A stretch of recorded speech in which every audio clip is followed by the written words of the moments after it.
The following podcast is a deep, shallow dive production. And you're gonna love it. Okay, let's go.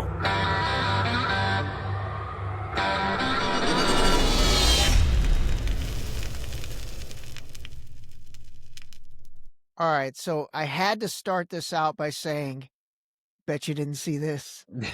Yeah, right. You know what's funny, dude? You know what's really funny about that is that is a very recent thing. Like, I don't remember how long ago I started to do that. Yeah. And it wasn't even planned. I literally just made one video and I said, bet you haven't seen this, or bet you didn't see this. Yeah. And I was like, that's a good hook. Like, let's see how it goes. And it just murdered. And then everything else that I posted, I noticed that the engagement was a lot lower because the way that the algorithm changed, I mean, as you know, like, it's very much about catching it quick, right? That's right. And so I was like, all right, let's try it again. So I kept trying it. And every single time I did it, it was like, boom, boom, boom. It just kept hitting. And I was like, all right, I guess this is the thing.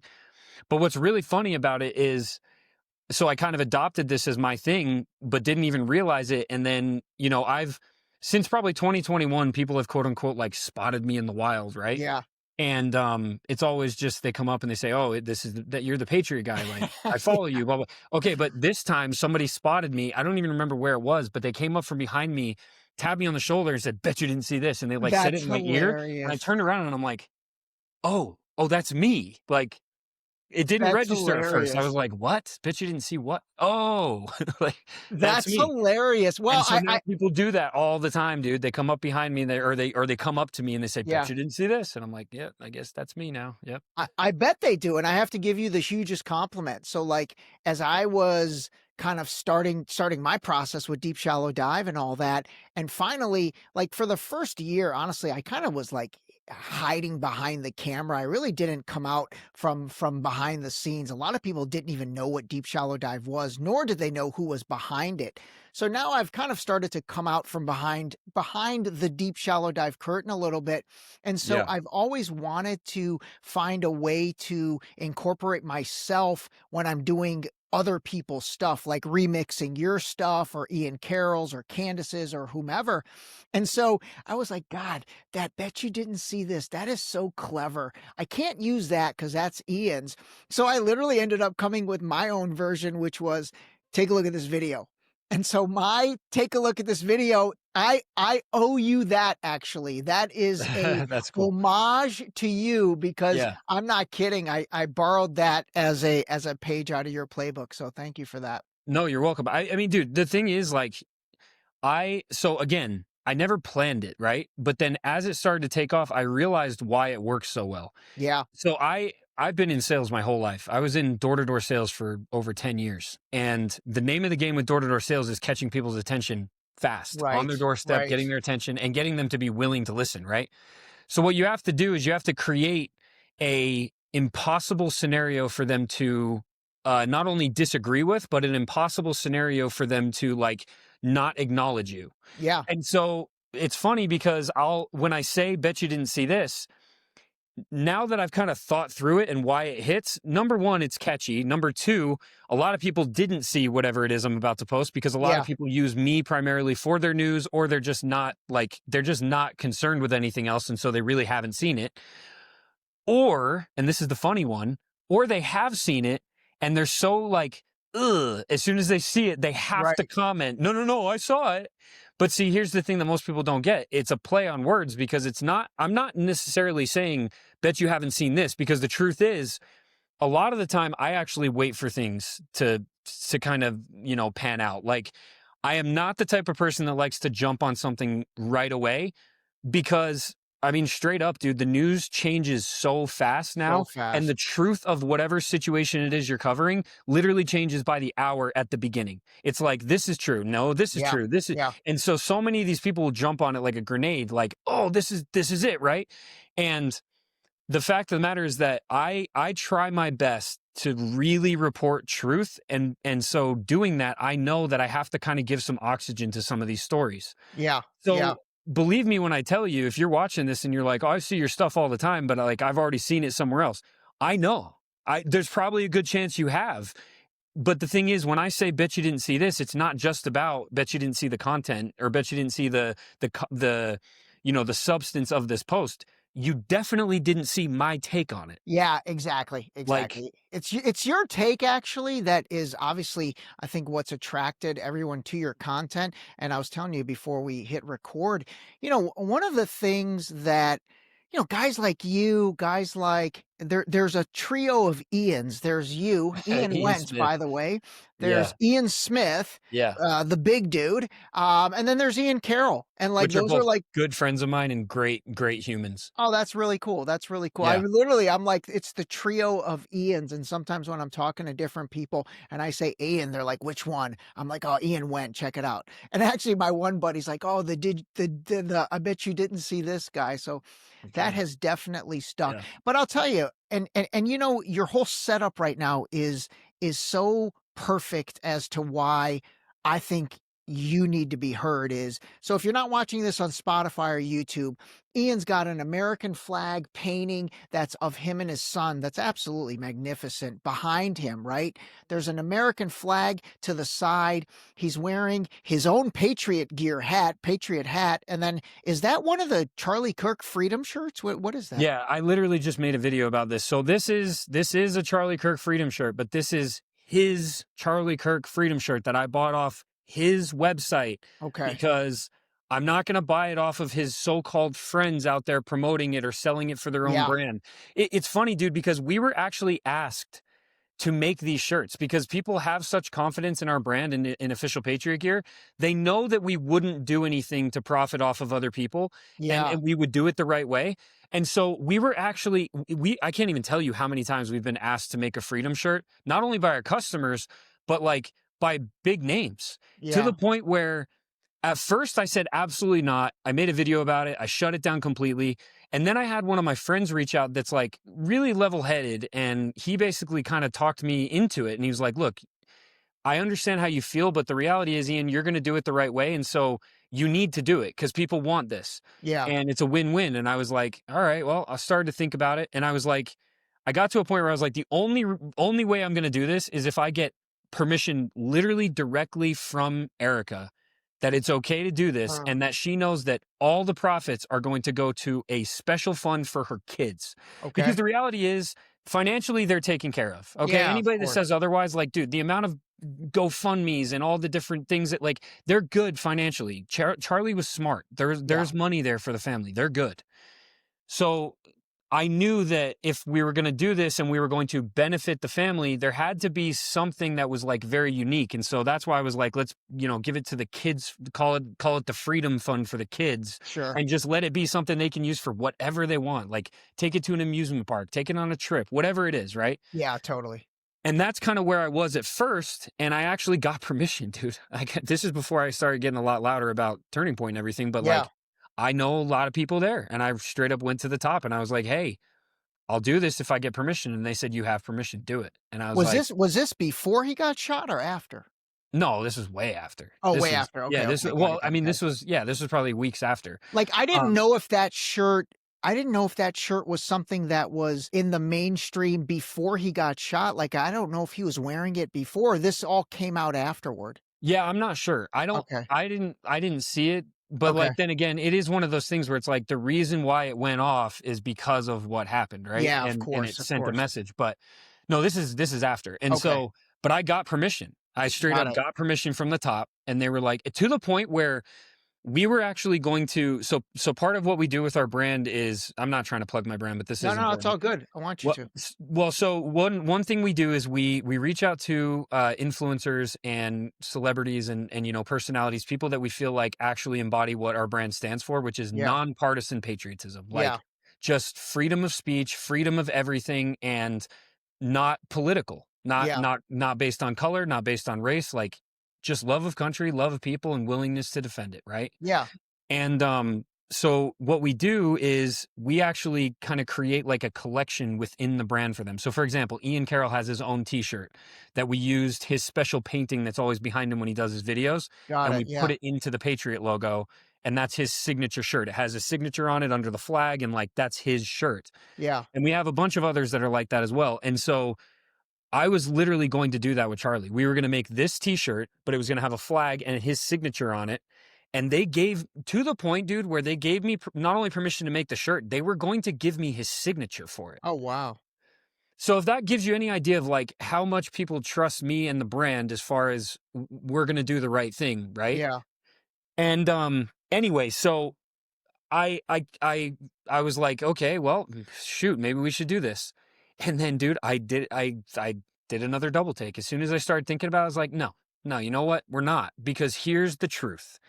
Even if we create this fund for the kids, Yeah. even if we do any of that stuff, the only person that gains from this is me, is us. Because we make the design, we put it out there, tons of people buy it, we collect their emails, we collect their phone numbers, we get all the data, and then we are able to go and farm that data with the rest of our brand and the rest of our products. And so what I'm getting at is this. Anybody and everybody out there right now that is making a Freedom t-shirt or any Charlie Kirk merch, and they're trying to say, oh, but we're donating the profits and the proceeds or whatever to the... It's bullcrap, dude. Yeah, I believe they it. are 100% profiting off of the man's death, because even if they don't make the money, a ton of money up front, they're going to make hand over fist later with the amount of people that are going to buy that shirt and get into their system. Yeah, you're right. You're right. The data collection for sure.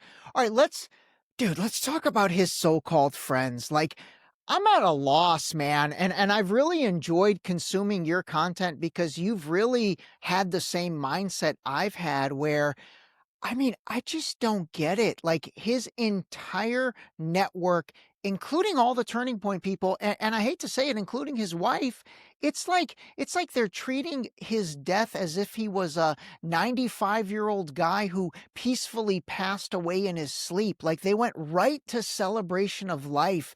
I don't get it. Like there's a million holes in this thing. There is absolutely a million holes. It's funny because I literally just made a video about this and posted on my Instagram.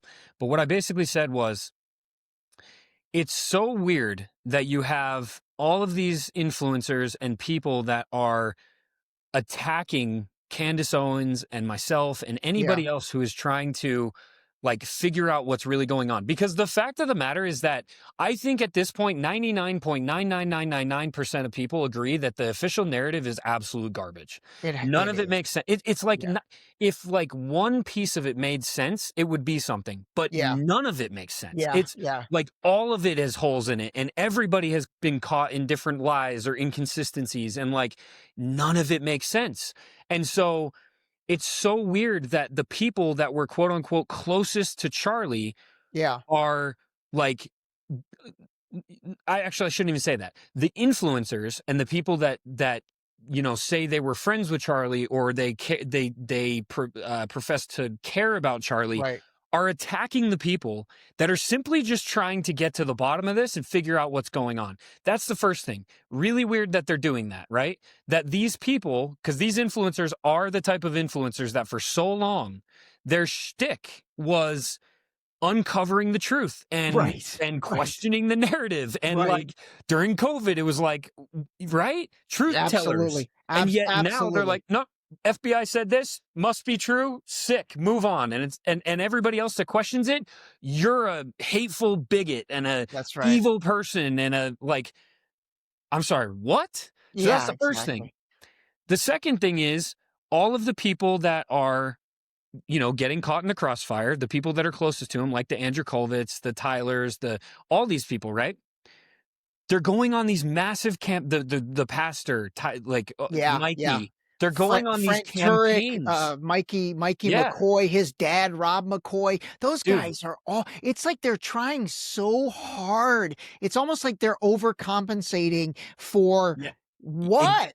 Exactly. Like they're going on these podcast tours and they're going on all these, they're basically campaigning on this whole, like, we didn't do it. Why are you attacking us? This is like, they're basically trying to exonerate themselves to the public court for simply being questioned of whether or not they're involved. And I'm like, listen, the best way I can explain this is if someone that I loved and cared about was murdered.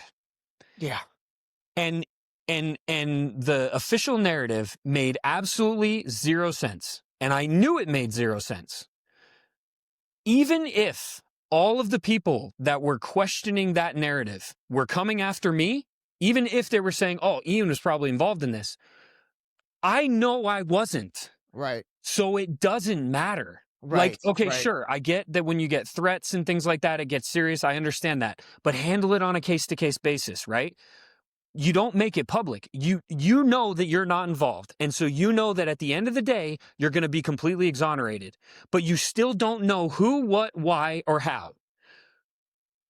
All these people are trying to figure that out for you, and you're the type of person you're too close to it that you can't figure it out. Right. So wouldn't the best choice of action be to just shut up, let them say what they want about you because you know you're innocent? It doesn't matter. That's complete error. Like, that's just, it's not, it doesn't make sense, and it doesn't care. It doesn't matter.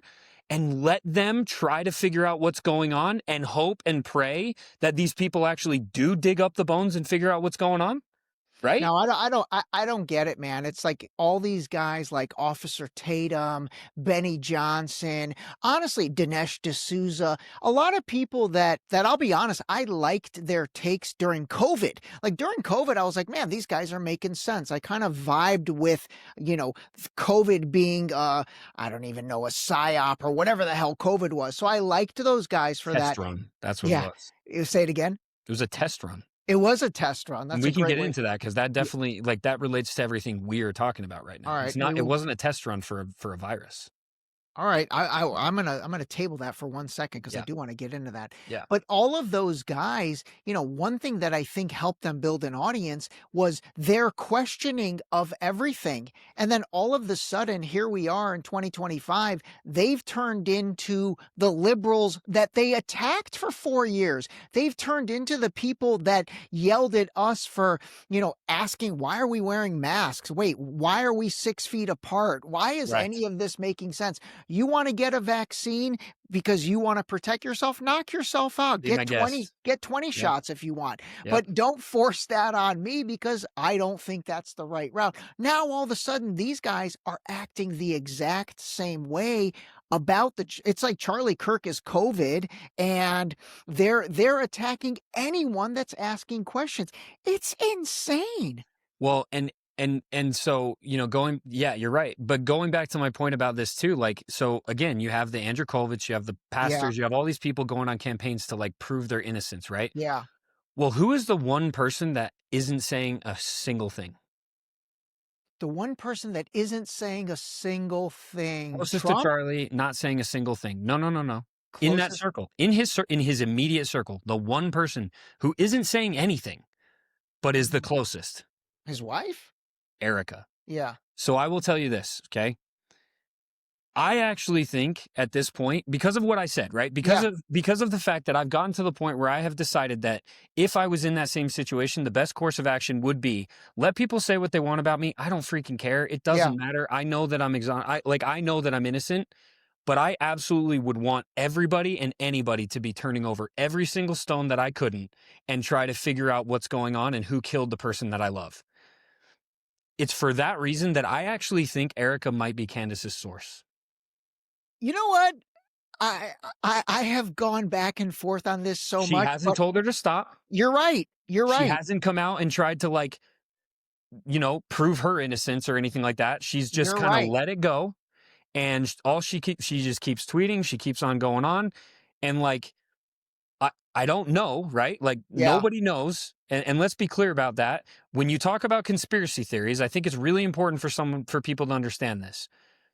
It's very, it's always confusing for people because when you talk about a conspiracy theory, it's almost like you immediately assume that the people that are the conspiracy theorists believe in all the conspiracy theories that surround that specific event. No, that's not how it works. Being a conspiracy theorist or believing in a conspiracy it just means you don't believe the official narrative. Right. It doesn't mean you believe in everything. It doesn't mean you believe in everything from the holograms to, the wrong shooter. Yeah. It just means that you don't believe the official narrative and that every and any hole that can be poked will be investigated, right? So with this, it's like, look, man, she's the only one that is not coming out and saying, You're right. Why attacking my character and blah, blah, blah, blah, blah. And she's just letting people go. Yeah. Even to the point where she's letting Candace go, she's letting Ian go, and she's letting all the hate and everything come in, and she's not saying a single word. So I'll say, I think there's a strong possibility that she might be the source. Now, if that's not the case, then unfortunately it kind of goes to a more nefarious place for me in my mind. And it's like, Yeah.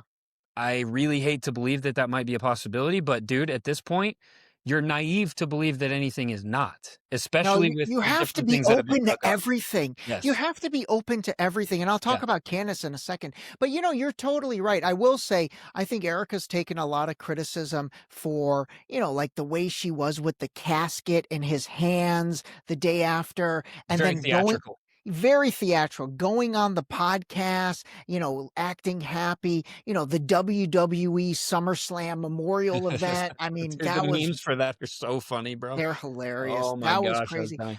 But, One of my tweets went viral about that, by the way. oh, really? I don't know if you saw that, but dude, I had 8,000 followers on Twitter, and I went from Yeah. like 8,000 to 25,000 in like 4 days Oh, that's because I put a hilarious. tweet out there that said, I can't remember the exact wording. It was something like, if my wife dies, or no. If I die, I would hope that it takes longer than a few days for my wife to start working on my business. Something like that. Yeah. I know. I remember And seeing it that. went I so remember seeing that. viral, dude. And it wasn't even meant to. It was just like a passing thought that me Yeah. and my wife had, by the way. We thought it was funny. Yeah. And I was like, I'm going to throw that up. And it That is funny. freaking went That is crazy. funny. But to end on the Erica thing, I think you're right. So, again, yes, people have been critical about the way she's acted, but the one most important thing is she has not told Candace to stop.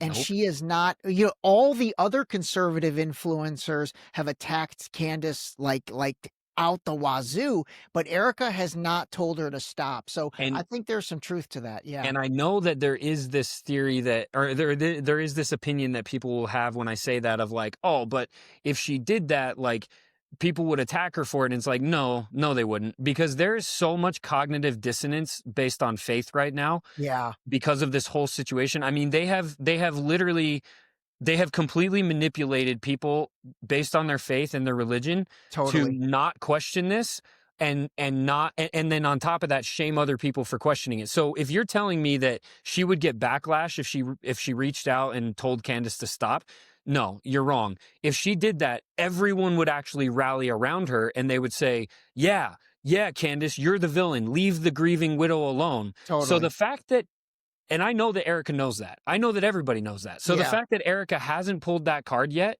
Yeah.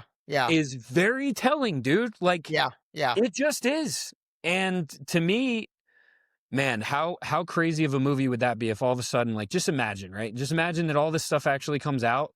And then one day Candace gets on and she's like, we've been working on getting Erica, like, a secure location for her and her kids. Now she's Yeah, there. yeah. You can't find her. Yeah. By the way, she's been the source the whole time. And here's the boom, boom, Yeah. boom. Like, I That's watched too many crazy. movies. That's crazy. The man, the whole thing though is just insane. I really take Charlie's situation back to, you've probably seen when he was on Patrick Bet David's podcast. It was like the 12th of October 2023, and that was the most honest podcast I think potentially in the history of podcasts, because that was before really the genocide and everything that's taken place in Gaza started. So Charlie was telling the truth. He really was. And then he got shut down that next week and basically went silent for almost 2 years up until recent.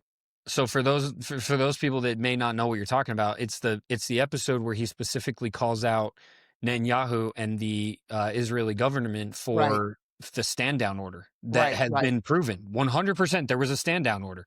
And then he also he literally said that they are committing a genocide and that is an ethnic cleansing of a people. He also brought up Epstein in that same episode. Like he hit every one of the talking points that you are not supposed to hit. Yeah. And I'll agree, man. I think that podcast, I've said this actually for a while now.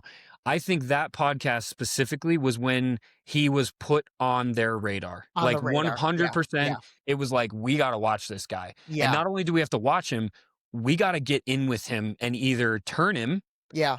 or control him. I feel like they kind of knew where it was going to go. It's this or this. Yeah. Yeah. You know? You could definitely, by the way, people don't realize honestly how powerful Charlie Kirk was. I mean, Turning Point USA is you probably know this better than I do, but like this is the preeminent Christian conservative Gen Z youth organization in the country. And it's really the lifeline and lifeblood of A, the Republican Party, and then B, that Judeo-Christian mentality, right?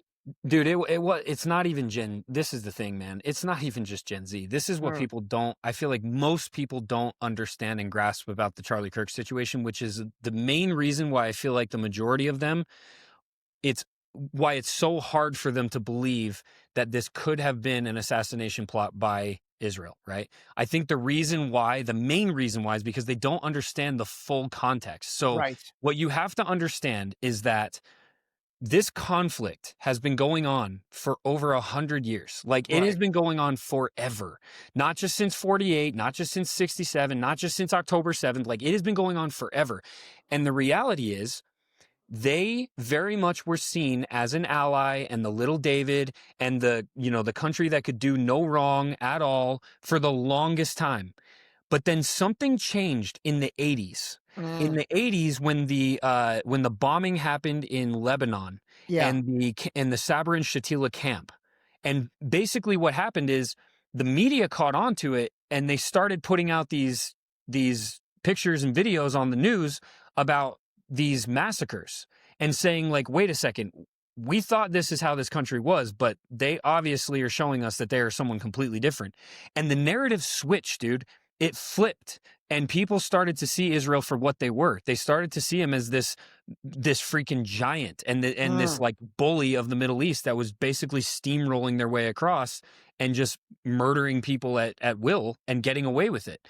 And so in the 80s, they came up with something called Hasbara. And Hasbara in Hebrew means explain.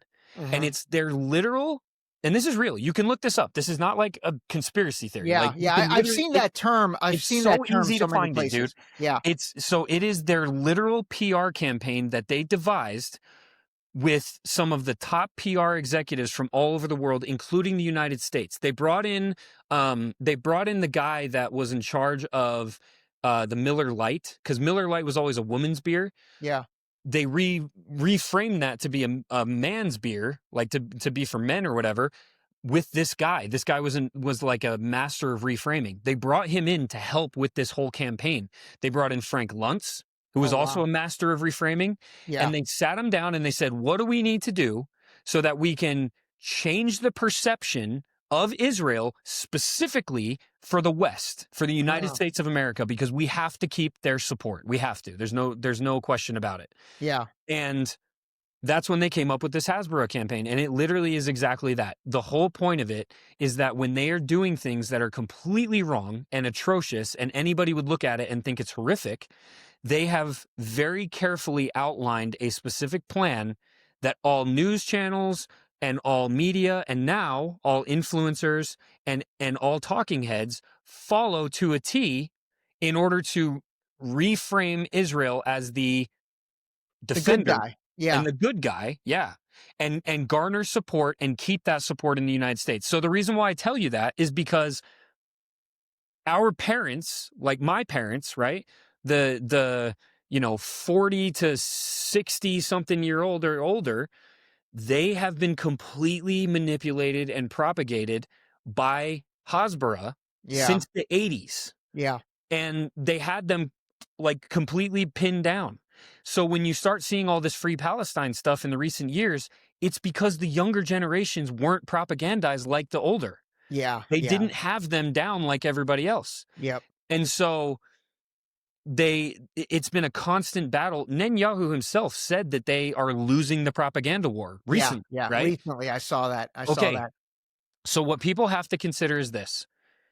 Older generations completely propagandized by Israel. They're on board. They don't question. They're just, that's our greatest ally. Yep. Boom, bam, done. And that's done the with it, right? baby boomers and maybe some of Gen X, Yes. probably I'd Yes. say 50-year-olds and above. The ones that have been listening to freaking Hannity forever, right? Yeah, Hannity was a Hannity, huge exactly, proponent of exactly, this. Hannity exactly. constantly said the same thing over and over and over, right? Exactly. So then now consider, okay, you have the college generation, which is, what generation is that? I always forget. Gen Z, the Gen, Is it that's Z? Gen Z. Gen Z? That's Gen Z. Yeah.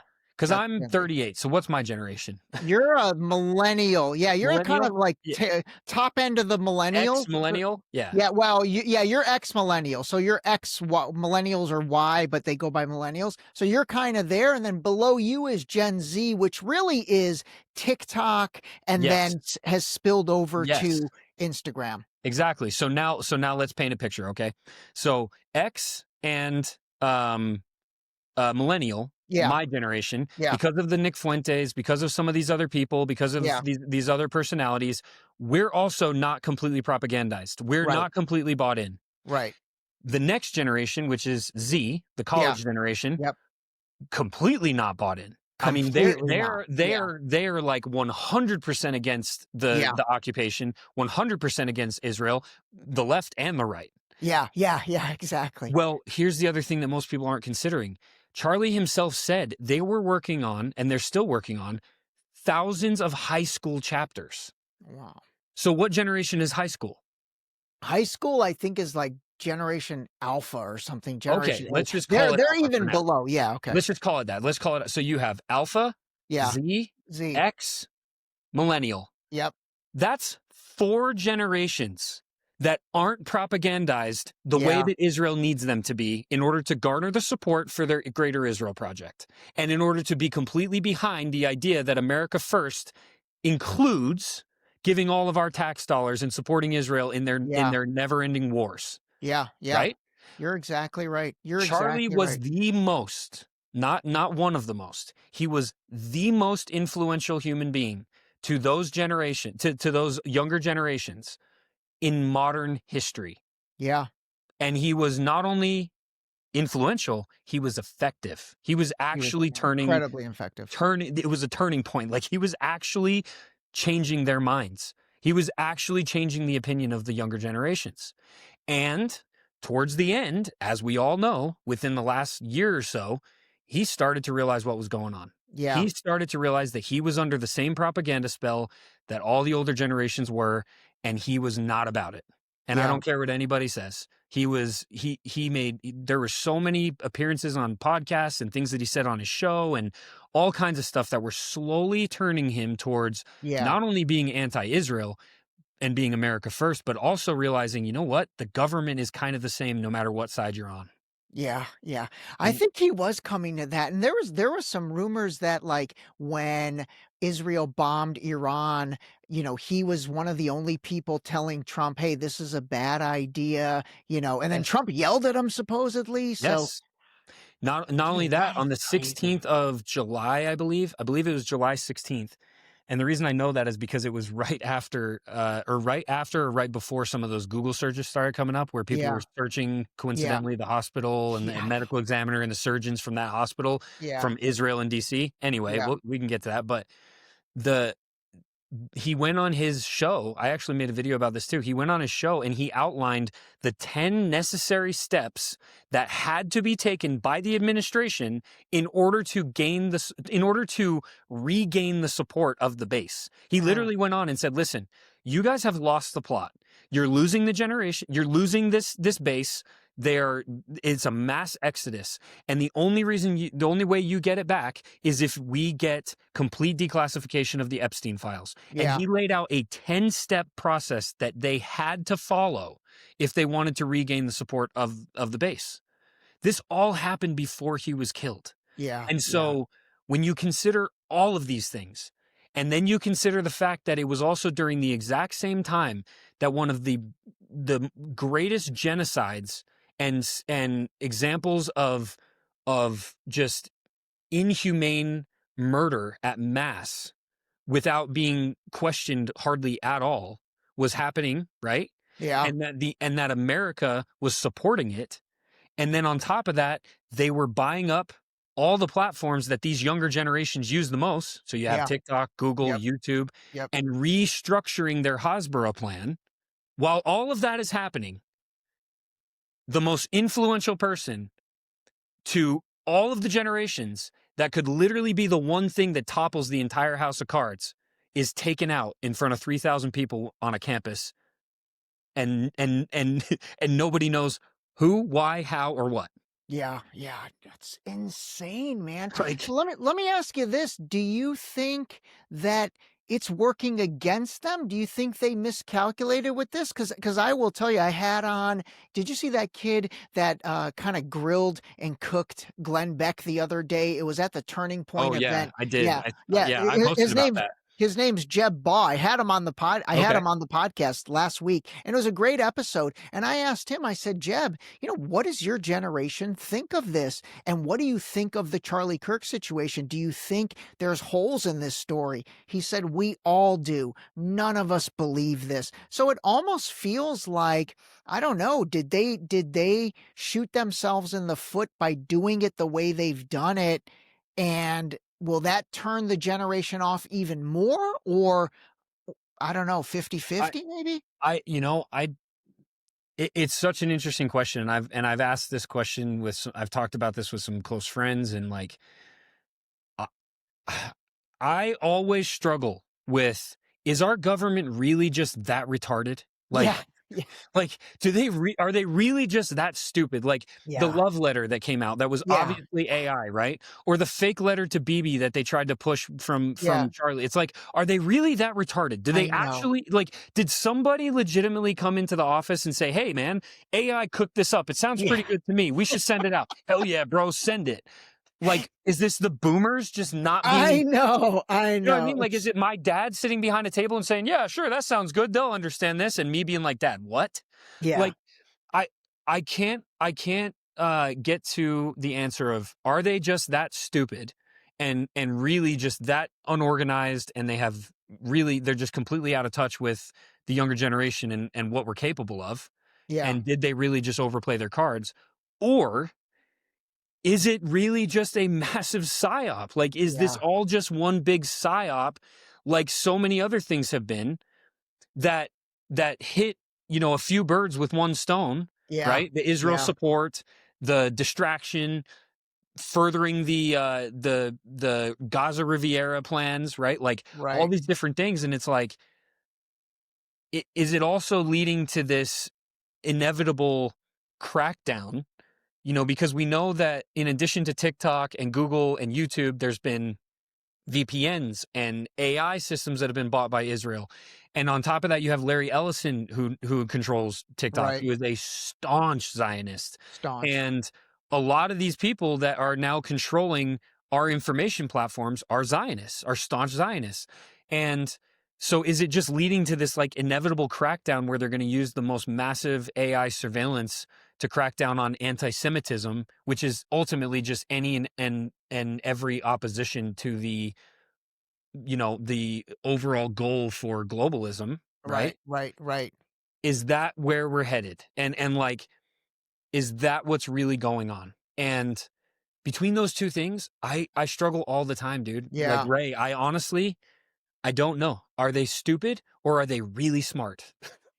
I have to think they're really smart. I really do. I mean, I've thought through the stupid things so many times, and I'm just like, there's no way. Because I think about all the different voices that could be involved in this, like even the Trump family. I'm not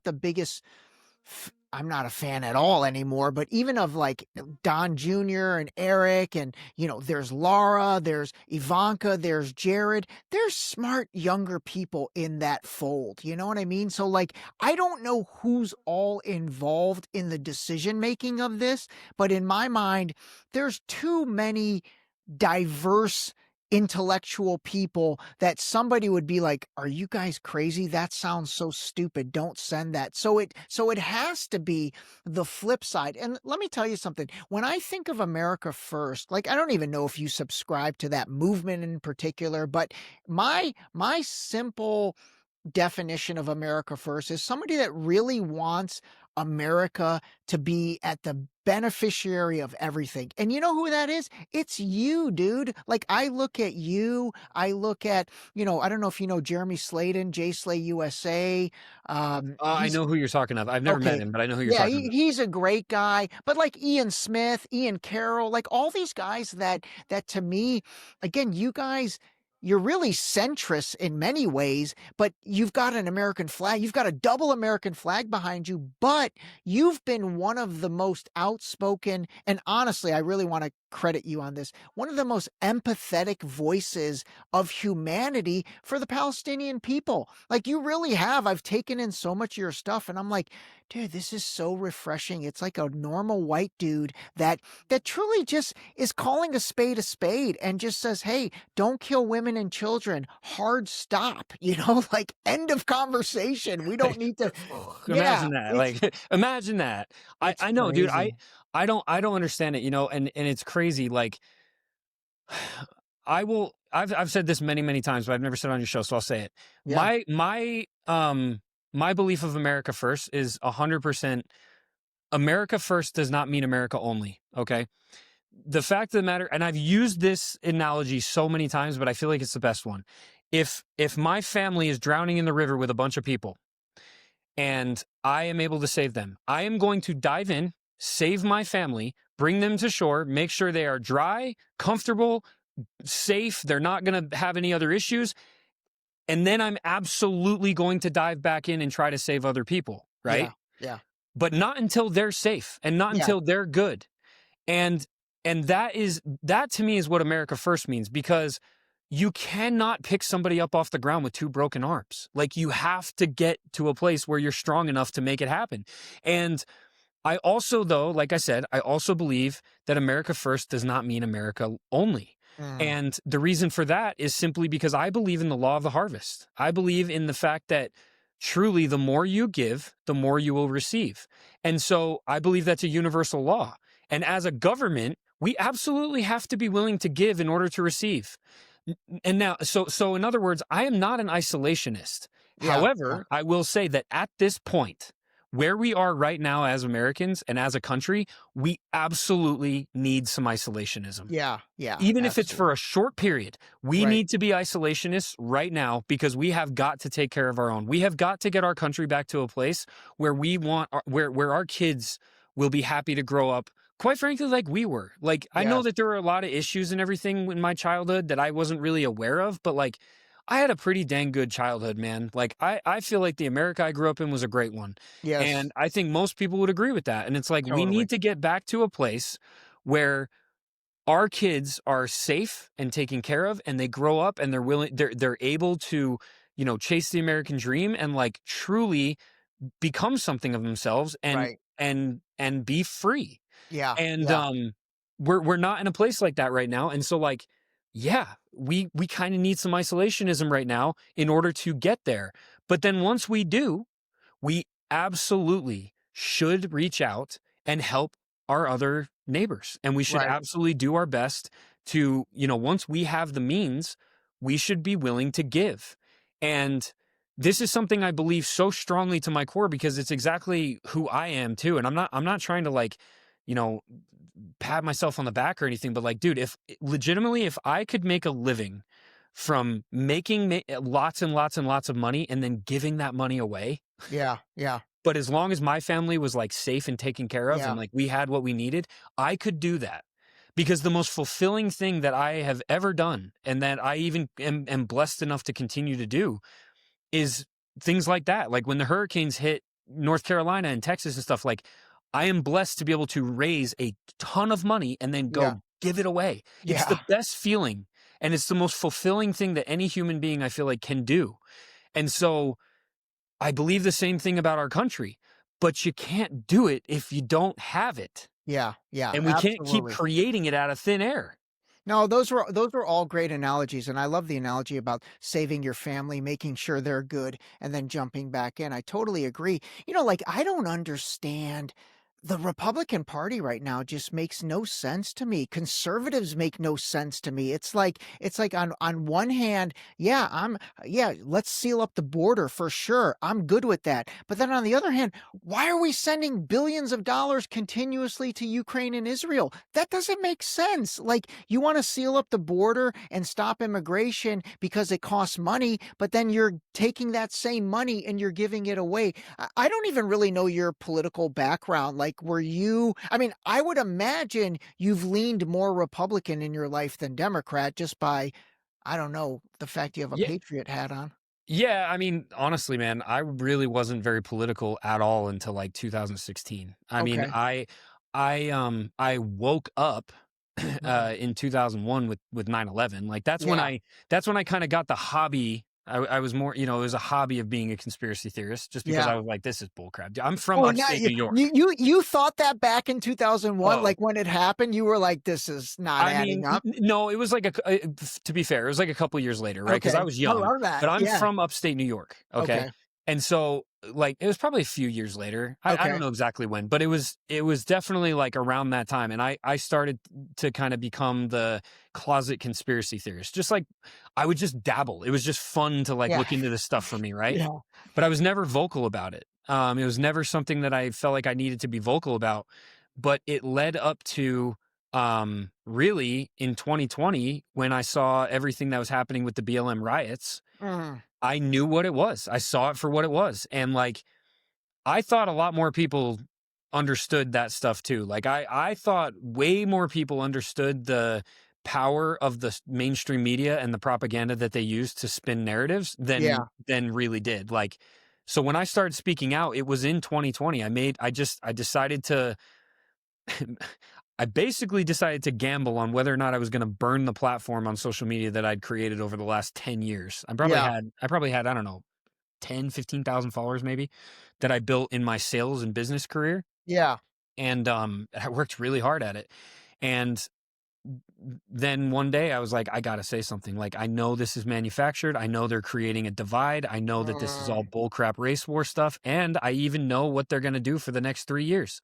And I was like, I got to say something. My wife is like, you're crazy. You're going to burn everything to the ground. They're going to think you're crazy. Yeah. And I was like, yeah, but like if I know that I should say something and I don't, what is he going to say 10 years from now when he asks me, Dad, what did you say? And I say, I didn't. I stayed quiet. And so I did. I said, F it, dude. And one day I turned my phone around and I started talking and And blew this up. was BLM leading into COVID, or did you This start was with? BLM leading into COVID. Okay. Okay. This is when they were stacking bricks and Yeah. Yeah. burning the Yeah. cities Totally. down. And like, Totally. Totally. so what I did was I'm a big movie buff and I love production and I'm a creative. And so I started using Instagram stories to make these mini films. I Yeah. would literally I make love it. them in my Instagram story with Yeah. text and colors and like I would use the paint tool and I basically made these mini films and then saved them as highlights on my page that people could watch. And dude, it got to a point where they would have date nights and they would be watching That's Wentster hilarious. movies and I would do countdowns and drop them on a Friday night. And like Yeah. they were 20-minute long. I have some on Northwoods, on JFK, MK Ultra. I have a massive 4-part series on Julian Assange. Oh, that's amazing. Yeah, Oh my God, that's amazing. that's how people really like found me. That's how things like started to blow up. Yeah. But what happened was I just started to think about it and I was like, I have worked for so long to build influence on social media because I really did. Like I genuinely wanted to be a force for good. Yeah. And I was like, I don't want to be the conspiracy theory talking head. Like Yeah. there's so many of those. I want to do something better than that. And that's when I decided to use, because at this point I probably had 60,000 followers. And so I rallied everybody together. And what we actually did was we raised money for small businesses that were basically going to have to close their doors during COVID, during the lockdowns. We raised like several $100,000, saved Oh, that's multiple amazing. businesses. Oh my God, Yeah. that's amazing. And then from that, I was like, okay, this is cool. By the way, I still had my career. I was still working full time as a CMO of a major sales company. Mm. And so I was like, okay, this is cool, but like, how do I really, because I knew something about marketing. So I was like, Yeah. okay, Now I have to get these people to like band together because I'm trying to create a community. I'm not just trying to create this one-off, like raise money and do this following. I want to create a community. And so I realized all of these people had one thing in common. They were so patriotic. They loved the country. They loved their people. They wanted to support these businesses. And not one time did anyone ever ask me, is the business owner black? Are they white? Are they wearing a mask? Are they vaccinated? Like no one, not No one cared. person ever Yeah. asked that. They just threw money and resources at these businesses because I said so and because it was a business and a fellow American that was in need. Yeah. And so that's when I made the Patriot tee. I literally made this t-shirt right here. Oh, that's awesome. That's awesome. It's the first one I ever made. Yeah. And I was like, man, it would be cool if we could sell, 50 of these. Tell people the website because I do want. I'll put it all in the It's description. officialpatriotgear.com. Officialpatriotgear.com. Okay, Yep. I want people to go to that. All right, give me. What do you think's going on with Candace Owens, man? Give me your take on that and her. Dude, I think Candace is just doing what Candace does. That's the funny part. Like Candace is an investigative journalist at this point. She's not just for the longest time, I think she spoke more on like pop culture and stuff like that. She definitely spoke on politics, but now she's become much more of like an investigative journalist. And I think that's a natural progression because of her following and the trust that she's been able to build with her following. Absolutely. People trust her to the point where they will send her intel and send her information and know that she's going to do the right thing with it. And so, dude, Charlie and Candace were like best friends. They really were up until the very end. People have tried to discredit that. And that's the other thing where I think that's what activated her. I think so, she was on a tear to figure out what was going on because she knew that the official narrative was bullcrap. But I'll be honest, I think the number one thing that like radicalized her to the point where she's like, I'm gonna go hell on earth to figure out what's going on with this. It's when they started to try and say that they weren't friends and that they weren't close because she's like, what are you talking about?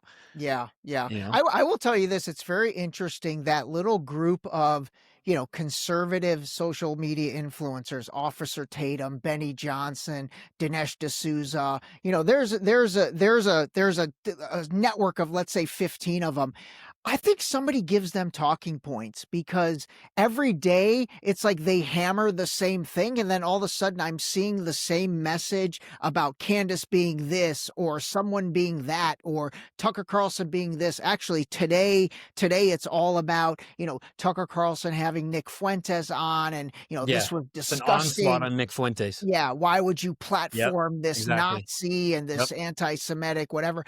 But there's such a common thread many times, even with the way they word things. It makes me realize there's somebody disseminating those talking points for the day. So I would not, I'll say this, as far as the pro-Israel and anti-Candace and anti-like Tucker and all that kind of stuff. Yeah. I cannot confirm that there's 100% any kind of like agency or someone who is feeding them talking points for that specifically, although I don't doubt it at all. And the reason why I don't doubt it is because I already know that there are agencies that feed talking points, specific talking points for other issues politically and socially to these same influencers. And the way I know that is because I've worked for one of their agencies. Oh, how funny. There's multiple agencies out there. And here's the thing about it. Wow. It's one thing, like when I worked for it, and when I say worked, what it means is they found me and they said, hey, we have all these different companies and organizations that basically come up with these campaigns and they feed us these campaigns and then we push them out to the influencers and the influencers choose whether or not they want to do it. And it's based on clicks, subscriptions, views. It might be based on just opening the page. Like it's all different. Every single campaign has a different strategy and a different like action, right? And then every one of them has a different price. You could be paid $1.60 for every subscription. You could be paid $4 for every subscription. You could be paid 60 cents for every time somebody clicks on the link. It depends. It's all different, right? And so I'll say this. Why did I get involved with this organization? And honestly, I'm still technically involved with them. I haven't done one of their campaigns forever, but it's because there are campaigns that come across, like the last one I did, I think was for the VA. It was all about raise awareness about how there's so many holes in the VA and the service isn't fast or efficient for veterans.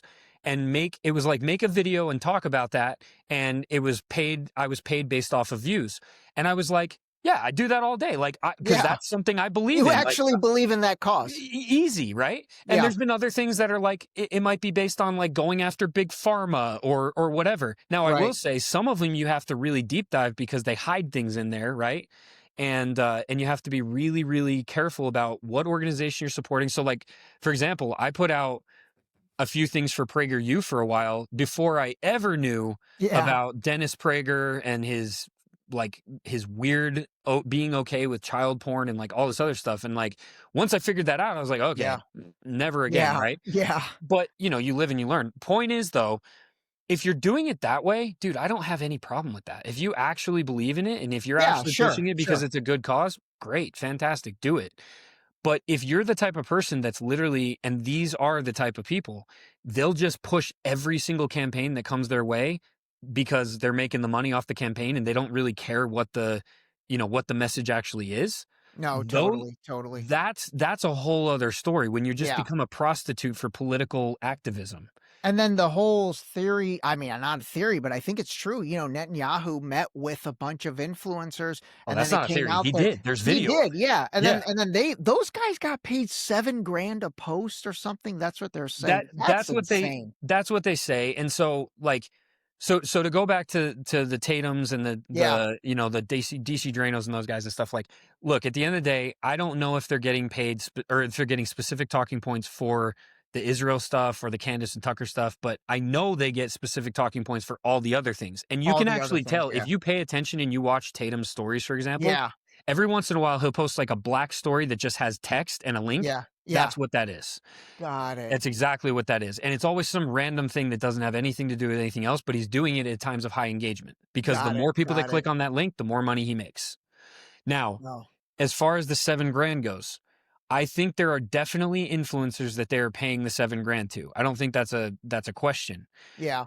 But when I say that these influencers are paid off, I'm not always talking about money, because what I think a lot of people forget is that the Xaviers of the world, for example, I don't even know how you say his last name, but you know what I'm talking about. The black guy on PragerU that has like blonde hair. Xavier makes videos. Like, this will just explain it to everybody.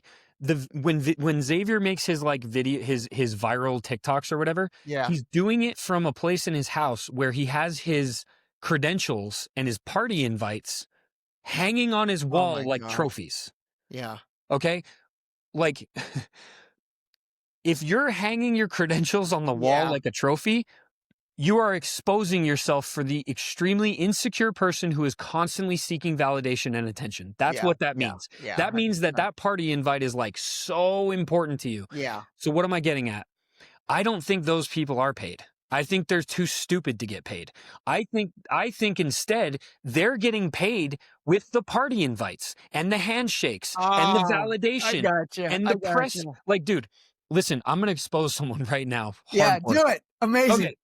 So this guy, Cam Higbee, he goes on this Israel trip. Okay. Yeah. He goes on the Israel trip. He does this massive propaganda campaign. He posts multiple times about they're lying about the aid in Gaza, blah, blah, blah. He takes a picture on a tank like it's a photo shoot, right? Him in his little man purse with his bulletproof vest looking all, anyway, like he does this whole thing, right? And I literally said while he was doing it, I was like, watch, when he gets back, this is what's going to happen. Number one, he's going to have an unreal amount of money all of a sudden because they're going to pay him to do it. Or he did it for the access. And they're going to prop him up and they're going to give him notoriety. They're going to give him press. They're going to put him in the public eye. Yeah. And sure enough, you guys can go look this up. I have all the receipts, but you can go look it up. As soon as he got back, he started to do his podcast more. All of a sudden now, right now, as we speak, he is on campuses doing a Charlie Kirk campus tour. It's called the Fearless Tour. Fearless Tour, yeah. Where he's literally doing the exact same thing. He's been featured on Fox News several times. He got a press badge. He met Caroline. He was in that whole meeting with Trump with all those other influencers for the press conference. And I think Trump called on him. Trump 100%. Actually even called on him and said, Cam, what do you think about 100%. something? And then they ran that massive thing about him because he got attacked at the campus and made it a whole big deal. And like, he 100% was used not because he was paid to do what he did. I He see what knew you're that saying. by Yeah. pushing that propaganda and by being that freaking propaganda prostitute, that he was going to get what he really wanted, which is affirmation Access. and notoriety. Yeah. Because what Yeah. you guys are watching, you are watching the modern day evolution of politicians. This is what our parents watched when it came down to the media personalities that eventually became politicians, or the journalists that eventually that got into politics or whatever, right? Yeah. It's the same playbook. The only difference is the game has changed a little bit, and now it's all about the influencers are the ones that are going to become the politicians we hate. So mark my words, people like Tatum, people like Cam, people like all these people that are just towing the line and pushing the propaganda, they are going to be the politicians that one day we profess to hate, just like all the other ones. Yeah. Why? Yeah. Because they're going to bought be the off. new Ted Cruzes of the world and the new Lindsey Grahams. That's pretty crazy. You're absolutely right. It's like Xavier got the Truman key to the Show. city. What's that? Xavier got the key to the city where he I lives saw that. with the Israeli flag right over the American Yeah, flag. yeah, it's just amazing. I'll tell you what, though, man, they have opened up Pandora's box with this. They've opened up Pandora's box, and I think it's all because of the genocide of the Palestinian people in Gaza. It's caused everybody to take notice, and it's not closing, man. It is not closing. I don't know where the rubber's gonna meet the road and what's gonna happen, but it's not stopping, right? What? When you say what is not stopping? I mean, the questioning of, let's say, everything Netanyahu's doing as step one, but then taking it back to, okay, what really happened with 9/11? What really happened with the moon landing? What really happened with, Gaddafi? Was Gaddafi really that bad of a guy? Saddam Hussein, what was Saddam really that bad? Did Osama bin Laden really do all that stuff? Then, okay, did that kid really shoot Trump? Was Trump's assassination staged? You know what I mean? Like, it's opened up every single question that could be asked. This is kind of where COVID, same thing. Yeah. This is a rough one, man, because this is kind of where Ian Smith and I agree, right? Okay. Ian Smith and I disagree on a lot of things. We also agree on a lot of things. This is where I feel like Ian Smith and I meet, which is the idea that, look, at the end of the day, so much of this is just bread and circuses. Like, the reality is our system is 100% controlled by a small group of people. And that small group of people, it always comes back to the same thing. Whether people want to admit it or not, it comes back to the same thing. It's money. Yeah. It's money, power, and control. Those three things. Once you have the money and the power, control's the next step. Now they're working on the control piece. Yeah. And so when I look at in Israel and when I look at the United States even, dude, we are pawns on a massive board. And this is where I feel like when people hear this is like, oh, well, what's the point anyway? So I'll get to that. Give me a second. But the hard thing about the Gaza thing, dude, it's done. It's already done. And honestly, how much are you still hearing in the news right now? For the last 3 or 4 days, it's gone completely silent. And why? Well, because they turned the freaking area into an ashtray. There's nothing left. The only place that's left is Gaza City, and they just bombed the shit out of that too. I think I read somewhere that they dropped the equivalent of 13 Hiroshimas on that place. That's insane. 13 Hiroshimas, dude. I read another statistic somewhere that said they've been murdering 16 kids a day since October. It's insane, dude. And the hard thing about it is it's done. Yeah, you're right. It's over. They have done it. And now it's just a matter of what happens now. And this is the same thing that has happened over and over and over and over throughout history with this conflict, is they get to the point where it's like, well, not really anything we can do about that now. Like, what are we going to do? Create a 2-state solution and put these people in the settlements that are nothing but rubble now? It's already done. And the settlers are already settled and their entire home is already gone. And Trump and this administration and whoever and freaking what's his name, Kushner and all these guys, they're already involved in this massive Gaza Riviera project. They've already announced it. They've already announced the digital tokens for Gazans, or that they're just going to push them out completely. They've already announced the land grab. They've already announced the AI cities. They've already all of this is now done. And so it's it's not even like what can we do about this? Well, what we can do is sit back and watch it happen. And, it's like, so what's the point of it all? The reason why I speak up, because I've thought about this so many times, because it's like, really, what is the point? If we can't do anything about that, it's so much why easier do we not do to this? speak up, by the way. It's so much easier not to have a podcast. It's so much easier not to go on social media. Just post what you had for dinner, post your name misspelled on a Starbucks cup, post the stupid shit like half the people still do. It is so much easier not to do it. But yeah, why do you do it? It's not because I feel like I can change things on a massive scale. Yeah. It's not. Like, I don't believe that I can single-handedly stop the war in Gaza. I don't think anybody does. I don't think I can single-handedly uncover the truth about Charlie Kirk's assassination. I don't think anybody does. Yeah. But it's like, if I don't, who will? Right. Because there are millions and millions of people that not only don't think they have a voice, but also refuse to be a voice. Right. And so it's like, someone has to do it. Yeah. And I have been blessed with gifts and talents, and I've been blessed with a feeling of, I don't know. I've said this a couple times. It sounds weird, but it's like in 2020, I feel like I was called to do this. And because of that, I feel like I can't stop. Like, I have to continue to raise awareness, shine light on the darkness, be a voice for people who don't speak up or feel like they can't. And just continue to lead where I can and do what I can with what I have. Yeah.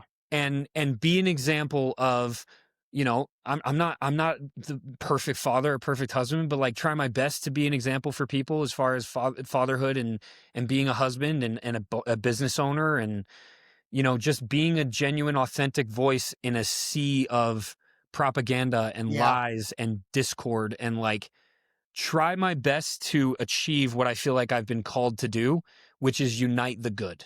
Yeah. Well, dude, you're doing it. You honestly are. You're a very refreshing kind of common sense voice in this sea of partisan. That's really what it's become. It's become a sea of super to the right people, and then all the crazy liberal super to the left people who, quite frankly, are arguing over the wrong things. They're arguing over the wrong things on the left, on the liberal left, and then on the right, they're trying to cover up what us people in the center want to argue about. That's really it, man. That's really it. It's pretty wild. Dude, it's great. I mean, yeah, it's wild. Like we still don't know, by the way, who the most prolific freaking pedophile in human history. We don't know who he trafficked kids and underage women to for decades as part of the most expansive blackmail operation on the top elites of the world. We still don't know the answer to that one. That's ridiculous. That's ridiculous. It's crazy, man. I just think that if you feel like you have a voice, if you feel like you've been given a voice, you need to use it. Even if you feel like it's not going to be the number one thing that topples the cards. Like my friend Bobby, I don't know if you've had Bobby on here yet. Bobby, Take Naps, Bobby Sauce. Sure. He's awesome. You should have him on for sure. Okay. I'll connect you guys.